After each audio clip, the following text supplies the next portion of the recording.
আরও একটি রাত কাটল নির্ঘুম।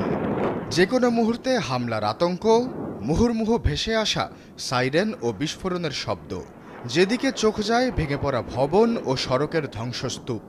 ইরানের চোখ রাঙানিতে গাজার চিরাচরিত রূপ এখন খানিকটা দৃশ্যমান ইসরায়েলেও। টানা দ্বিতীয় রাতেও উত্তপ্ত ইরান ও ইসরায়েল। এবারও শুরুটা জায়নবাদীদের হাত ধরেই। শনিবার রাতে তেহরানের দুটি গ্যাস ক্ষেত্র ও জ্বালানি ডিপোতে হামলা চালায় ইসরায়েলি ডিফেন্স ফোর্স। এতে শেহরান জ্বালানি কেন্দ্রে আগুন লেগে যায়। এছাড়া বড় ক্ষয়ক্ষতির দেখা মেলে ইস্পাহান, তেহরান সহ কয়েক শহরে। এবারে শক্ত জবাব দিতে ফের ময়দানে ইরান। আর দ্বিতীয় রাতেও নাকানি চুবানি খেল জায়নবাদীদের গৌরব আয়রন ডোম।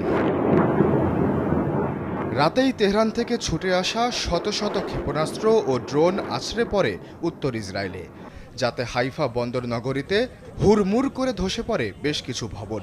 ধ্বংসস্তূপের আড়াল থেকে বের করে আনা হয় কয়েকশো মানুষকে। একই অবস্থা এলিয়াত শহরেও। এরপর ফের কয়েক ঘন্টা থমথমে পরিস্থিতি দুদেশেই। নজিরবিহীন হতাহতের সংখ্যা সামাল দিতে যখন টালমাটাল অবস্থা হাসপাতালগুলোয়, তখন রোববার ভোরে ফের ইরানের দ্বিতীয় চপেটাঘাত।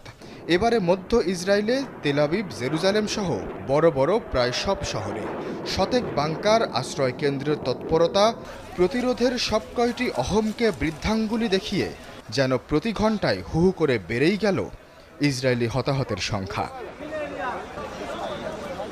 সচরাচর সাহসী রূপে আবির্ভাব হলেও আগের দিন হামলার প্রথম প্রহরেই সবার আগে দিয়েছিলেন গা ঢাকা। প্রাণ ভয়ে লুকিয়েছিলেন বাংকারে। অবশেষে সেই পাতাল থেকেই হুঙ্কার দিলেন নেতানিয়াহু। 2 রাতে ছারখার হওয়া দেশ এক পাশে রেখে দিলেন একের পর এক হুঁশিয়ারি। আমরা ইরানের ভেতর আঘাত হেনেছি। খুব শিগগিরই তেহরানের আকাশের দিকে তাকালে শুধু ইসরায়েলি বিমান ও পাইলটদের চোখে পড়বে ইরানিদের। অচিরেই আয়াতুল্লাহর রাজত্ব ঘুরিয়ে দেব আমরা। তাদের প্রতিটি ভবন, প্রতিটি ঘাঁটি ছারখার করে দেব।